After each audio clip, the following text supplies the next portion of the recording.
लेकिन महाराज जी ये मुझे बताइए कि आप चर्चा में आए क्योंकि आप एक पर्चा लिखते थे। पर्चा लिख के कई तरह की चीज़ों का निवारण भी करते थे। आपसे कई सारी पॉजिटिव और नेगेटिव एनर्जी के बारे में आपने मुझे एक दिन समझाया था कि पॉजिटिव एनर्जी क्या होती है, नेगेटिव एनर्जी क्या होती है, और बाबा बागेश्वर धाम की क्या विशेष कृपा है आपके ऊपर। चित्र स्टेटमेंट कहीं से वो हमने विनोद में कहा था, हास्य में, रावण वाला। हाँ। वो भी उसी वक्त में बोला था। बिल्कुल। मैंने पूछा था रावण का मोबाइल नंबर हो तो मुझे भी दे दीजिए, क्या है मोबाइल नंबर, तो मैं भी रावण से बात कर लूंगा, संवाद हो जाएगा उससे। लोग तो कहते हैं बाबा बड़े अमीर हैं, लाखों रुपए लेते हैं कथा के लिए, लाखों रुपए लेते हैं कथा के लिए। कोई देव है तो कोई कुछ भी कह देता है। महाराज जी सबसे बड़ी बात यह है कि आप पूरे देश में कथा करते हैं लेकिन बंगाल जाने से कतराते हैं, ऐसा? जिस देश का नाम हिंदुस्तान है, हिंदुओं का स्थान है, तो वो हिंदू राष्ट्र क्यों ना हो। जिस देश में 1947 में मजहब के नाम पर ही बंटवारा हो गया हो, एक टुकड़ा मजहब के नाम पर अलग होकर के पाकिस्तान बन गया हो, शेष बचे हुए भाग को हिंदू राष्ट्र क्यों ना बनाया जाए। इसलिए हम चाहते हैं कि ये भारत हिंदू राष्ट्र हो। इसलिए भी हम हिंदू राष्ट्र चाहते हैं कि छत्रपति वीर शिवाजी का संकल्प था हिंदवी स्वराज्य का, और हम चाहते हैं कि अब भारत भी हिंदू राष्ट्र हो।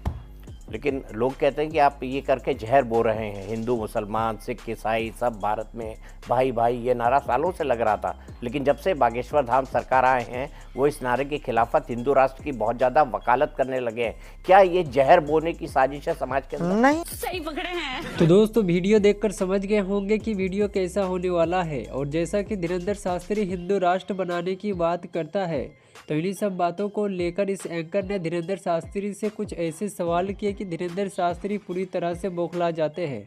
और इतना ही नहीं, इस वीडियो को देखने के बाद आप हंस के लोटपोट भी होने वाले हैं। तो बने रहे वीडियो में एंड तक। हमारा जीवन हिंदू राष्ट्र के लिए था, है, जब तक ये क्रम पूर्ण नहीं हो जाएगा तब तक उसी के लिए रहेगा।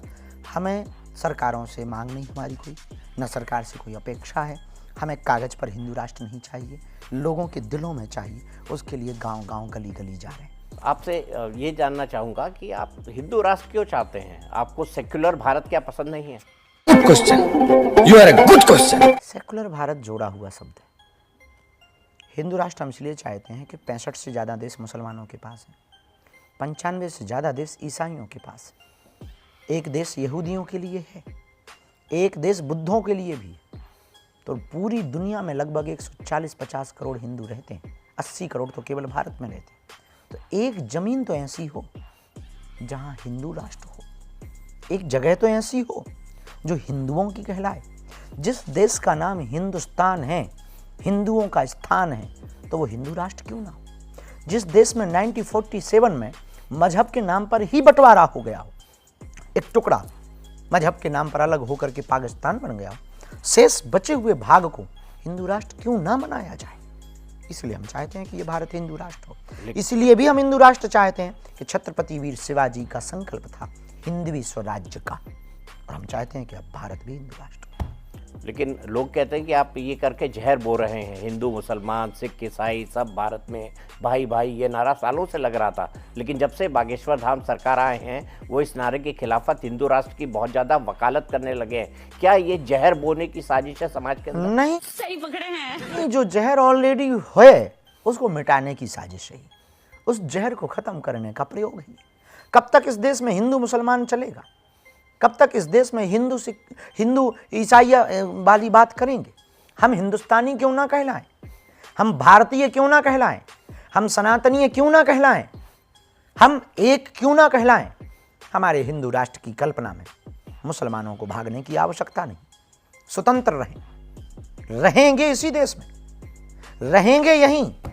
हमें कागजों पर हिंदू राष्ट्र नहीं चाहिए, दिलों पर विचारों में हिंदू राष्ट्र चाहिए। हम सिर्फ हिंदुओं का डर मिटाना चाहते हैं। गजब टू बी आजादी है। इस्लाम किस तरीके का धर्म है? इस्लाम क्या सिखाता है? आपने कभी इस्लाम को पढ़ा है? इस्लाम की टीचिंग पढ़ा है?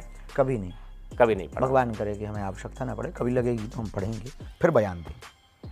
आपको क्या लगता है हिंदुओं के अंदर अभी सबसे बड़ी समस्या हिंदू समाज के अंदर क्या है और उसको कैसे दूर करनी चाहिए? डरपोकपना।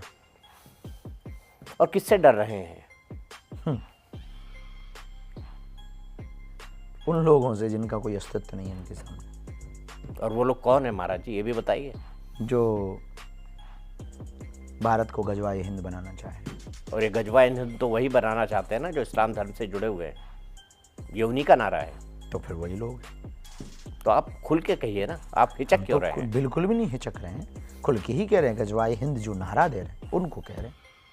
और गजवाए हिंद का ये नारा तो कई सारी पॉलिटिकल पार्टी भी सपोर्ट करती हैं, जैसे अखिलेश यादव, वो मुस्लिम तुष्टीकरण के लिए जाने जाते हैं अपनी राजनीति के चलते, उनको आपने इस यात्रा के अंदर आमंत्रित किया है। हम ऐसा ही आरोप राहुल गांधी पर नहीं लगता करते हैं, राजनेताओं पर टिप्पणी नहीं करते। अच्छा, हमारे समान विचार है हमारे लिए कि भैया हम इस देश में दंगा नहीं चाहते, गंगा चाहते। हम इस देश में हिंदू मुसलमान नहीं करवाना चाहते, हम इस देश में शांति चाहते। हम इस देश में आपसे हिंदुओं को गाली नहीं सुनना चाहते। आप हमें समझो, हमारी संस्कृति को जानो, परंपरा को जानो। हिंदू क्या है? हिंदू एक जीवन शैली है। इसके लिए हमने इनवाइट किया है कि आप आइए। वो सरकार के लोगों को भी जो वर्तमान में है और जो नहीं है, सबको इनवाइट किया कि आप आइए, समझिए। तो सरकार से किस किस का कंफर्मेशन है महाराज जी, कुछ नाम तो बताइए। हमको ऐसी कोई अभी सूचना नहीं मिली, आएगी तो बता देंगे। ठीक है, आप धर्म परिवर्तन कहते हैं, धर्म परिवर्तन बुरी बात है या धर्म परिवर्तन नहीं होना चाहिए या अपना धर्म इंसान को नहीं बदलना चाहिए, लेकिन भारत का संविधान इसकी इजाज़त देता है कि आप चाहें तो अपनी इच्छा से अपने धर्म का परिवर्तन कर सकते हैं। स्वेच्छा से बदलना धर्म परिवर्तन विचारक परिवर्तन होता है, लेकिन बलात् रूप से, प्रायोजित षड्यंत्र से, लालच दे करके धर्म बदलवाना धर्म परिवर्तन है। जो धर्म परिवर्तन के बारे में पूछा जी, आपने कहा कि आप स्वेच्छा से करें तो भी वो आपका धर्म परिवर्तन नहीं है, आपके मत का परिवर्तन है, लेकिन संविधान अगर इसकी इजाज़त देता है तो इसको करने में गलत क्या है? महाराज जी, सबसे बड़ी बात यह है कि आप पूरे देश में कथा करते हैं लेकिन बंगाल जाने से कतराते हैं। लेकिन महाराज जी ये मुझे बताइए कि आप चर्चा में आए क्योंकि आप एक पर्चा लिखते थे, पर्चा लिख के कई तरह की चीज़ों का निवारण भी करते थे। आपसे कई सारी पॉजिटिव और नेगेटिव एनर्जी के बारे में आपने मुझे एक दिन समझाया था कि पॉजिटिव एनर्जी क्या होती है, नेगेटिव एनर्जी क्या होती है, और बाबा बागेश्वर धाम की क्या विशेष कृपा है आपके ऊपर। चित्र स्टेटमेंट कहीं से वो हमने विनोद में कहा था, हास्य में, रावण वाला। हाँ। वो भी उसी वक्त बोला था। बिल्कुल। मैंने पूछा था रावण का मोबाइल नंबर हो तो मुझे भी दे दीजिए, क्या है मोबाइल नंबर, तो मैं भी रावण से बात कर लूँगा, संवाद हो जाएगा उससे। आपके कुछ ऐसे बयान आ जाते हैं जो विवादित हो जाते हैं, जैसे आपका एक बयान मैं याद दिलाता हूं। आपने कहा कि महिला की मांग के अंदर सिंदूर होना चाहिए और गले में मंगलसूत्र, इससे मालूम पड़ता है कि प्लॉट की रजिस्ट्री हो चुकी है। क्या महिला एक खाली प्लॉट है? नहीं, ऐसे कहने का तरीका थोड़ा अलग था, ऐसा नहीं कहना चाहिए, इसमें कोई संदेह नहीं। हमारा तो जो भी रहता ऑन कैमरा रहता बहुत सही बात, बल्कि हमारा उसको बताने का मंतव्य जो था, मोटिव जो था, जो संकल्प था, वो ये था कि हमारी भारतीय सनातन संस्कृति में सिंदूर लगाने की मर्यादा है, मंगलसूत्र पहनने की मर्यादा है। वेद परंपरा में ऐसा नहीं करने पर लोग विचित्र दृष्टि से देखते हैं। ये हमारी सनातन परंपरा है और उस परंपरा का पालन। लेकिन अंग्रेजी बोल बोल के कैसे बात को घुमाया जाता है। लोग तो कहते हैं बाबा बड़े अमीर हैं, लाखों रुपए लेते हैं कथा के लिए, लाखों रुपए लेते हैं कथा के लिए। कोई देव है तो कोई कुछ भी कह देता है। सामने वाले की परिस्थिति भी तो देखो। मगर क्यों? सनातनियों के त्यौहार आते हैं तो आप ज्ञान देते हो, सनातनियों का त्यौहार आता है तो आप तरह तरह के बयान देते हो, लेकिन हम ये कहना चाह रहे हैं केवल दीपावली पर ही ये ज्ञान क्यों दें? 25 तारीख को आता है क्रिसमस डे, उस दिन भी तो पटाखे जलाए जाते। 1 जनवरी को न्यू ईयर मनाया जाता है पाश्चात्य संस्कृति का, उस दिन भी तो पटाखे जलाए जाते। क्रिकेट होता है, जीत के जश्न में भी तो पटाखे जलाए जाते। नेता चुनाव जीतते हैं, चुनाव की जीत के जश्न में भी तो पटाखे जलाए जाते। शादियां होती हैं तब भी तो पटाखे फोड़े जाते हैं। दीपावली पर ही ज्ञान क्यों? दीपावली पर आपको पता है कि देश में कितने बड़ा विवाद हुआ कि पटाखे फोड़े जाने चाहिए या नहीं। आपका क्या मानना है और आपके क्या विचार हैं इसके बारे में?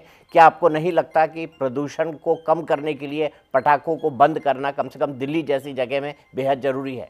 बात तो सही है। फाइनली वीडियो का हो चुका एंड, और इस एंकर ने जो बताया इस पर आप सहमत है या नहीं आप कमेंट में बता सकते हैं।